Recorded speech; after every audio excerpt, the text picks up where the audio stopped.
வணக்கம், welcome to Varaikalai. நான் Sukumar Swaminathan, graphic designer and trainer. 100 days 100 posters design series பார்த்துட்ருக்கோம். இந்த வீடியோவில் தனுஷ் அவருடைய 50வது திரைப்படம் D50 ராயன் திரைப்படத்துக்கு ஃபோட்டோஷாப்பில் இன்ஸ்டண்ட்டாக சிம்பிளாக எப்படி ஒரு போஸ்டர் டிசைன் பண்ணுறதுன்னு ஸ்டெப் பை ஸ்டெப்பாக பார்க்கலாம் வாங்க. D50ன்றதை ப்ராமினெண்ட்டாக வச்சு ராயன் மூவி ஸ்டில் வச்சு நம்ம ஏதாவது பண்ணலாம். ஸோ டைப் டூல் எடுக்கிறேன். முதல்ல D மட்டும் டைப் பண்ணிக்கிறேன்.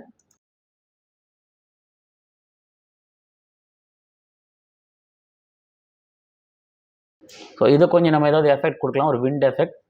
நம்ம எஃபெக்ட் கொடுக்கறதுக்கு ரேஸ்டரைஸ் பண்ணணும். அதுக்கு முன்னாடி இது ஒரு காப்பி டூப்ளிகேட் எடுத்து வச்சுக்கலாம். Right click, duplicate layer. So அதை ஆஃப் பண்ணிடுறேன். இப்போ இந்த லேயரை ரேஸ்டரைஸ் பண்ணுறேன். இப்போது ஃபில்டர் மெனுவில் ஸ்டைலைஸில் விண்ட், ஸோ விண்ட் எஃபெக்ட் கொடுக்குறோம். இதே இன்னும் கொஞ்சம் ரிப்பீட் பண்ணலாம். ஃபில்டர் மெனுவில் ஆல் கண்ட்ரோல் எஃப் கொடுத்தா திரும்ப நம்ம கொடுத்த ஃபில்டர் எஃபெக்ட் ரிப்பீட் ஆகும். இது ஓகே. இப்போது ஒரு பிக்சரை எடுத்து வச்சுருக்கேன். அந்த பிக்சரை காப்பி பண்ணுறேன். Ctrl+A Ctrl+C, இங்கே வந்து பேஸ்ட் பண்ணுறேன். ஒப்பாசிட்டி கொஞ்சம் கம்மி பண்ணி அந்த டீல எப்படி பொருந்ததுன்னு பார்ப்போம். ஓகே, இது ஓகே. இப்போ இந்த பிக்சரையும் ரைட் கிளிக் பண்ணி ஒரு டூப்ளிகேட் கொடுத்துக்கிறேன். இதை நான் இப்போது ஆஃப் பண்ணிக்கிறேன். ஸோ இந்த டிக்கு மேலே இருக்கிற இந்த பிக்சரை இப்போ நான் ரைட் கிளிக் பண்ணி கிரியேட் கிளிப்பிங் மாஸ்க்குன்னு கொடுக்குறேன். இந்த டிக்குள்ளே அந்த இமேஜ் இப்போது கரெக்டாக ஃபிட் ஆகிடுச்சு. இப்போ நம்ம மேலே இருக்கிற இமேஜை செலக்ட் சப்ஜெக்ட் கொடுப்போம். ஸோ நமக்கு தேவையில்லாத ஏரியாஸ்லாம் டெலீட் பண்ணிடலாம்.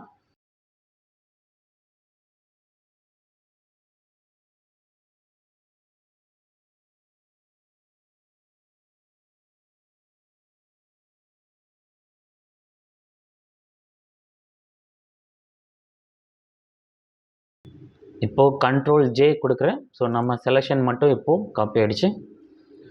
இப்போ நமக்கு டீன்ற கேரக்டருக்குள்ளே இருக்கிற இமேஜ், இவருடைய ஹெட் மட்டும் மேலே பாப்பப்பாக இருக்க மாதிரி பண்ணலாம். ஸோ ஒரு மாஸ்க் ஆட் பண்ணுறேன்.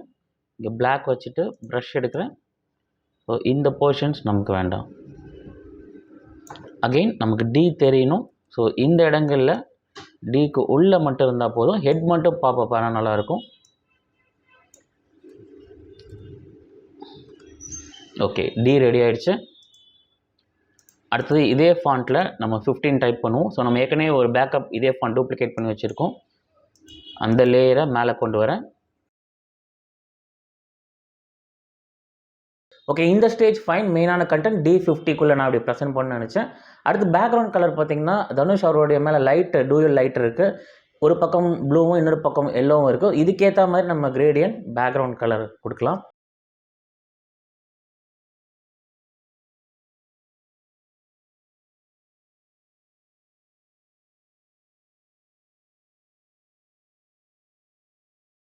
அடுத்து இந்த 50 வந்து இதே ஃபாண்ட்டில் திக்காக இருந்தால் அந்த அளவுக்கு தெரியுதான்னு எனக்கு தெரியல. ஸோ இதுக்கு ஒரு ஸ்ட்ரோக் மட்டும் கொடுத்து பார்ப்போம்.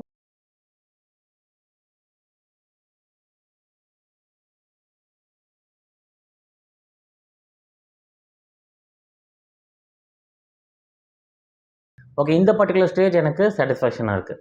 இந்த வீடியோ உங்களுக்கு ரொம்ப பயனுள்ளதாக இருந்திருக்கும்னு நம்புகிறேன். இதில் உங்களுக்கு சந்தேகம் இருந்தால் நிச்சயமாக கமெண்ட்டில் கேளுங்க, நான் பதிலளிக்க முயற்சி பண்ணுறேன். இது தவிர தனிப்பட்ட முறையில் கிராஃபிக் டிசைன் வீடியோ எடிட்டிங் கற்றுக்கணும்னா நீங்கள் என்னை காண்டாக்ட் பண்ணுங்கள்.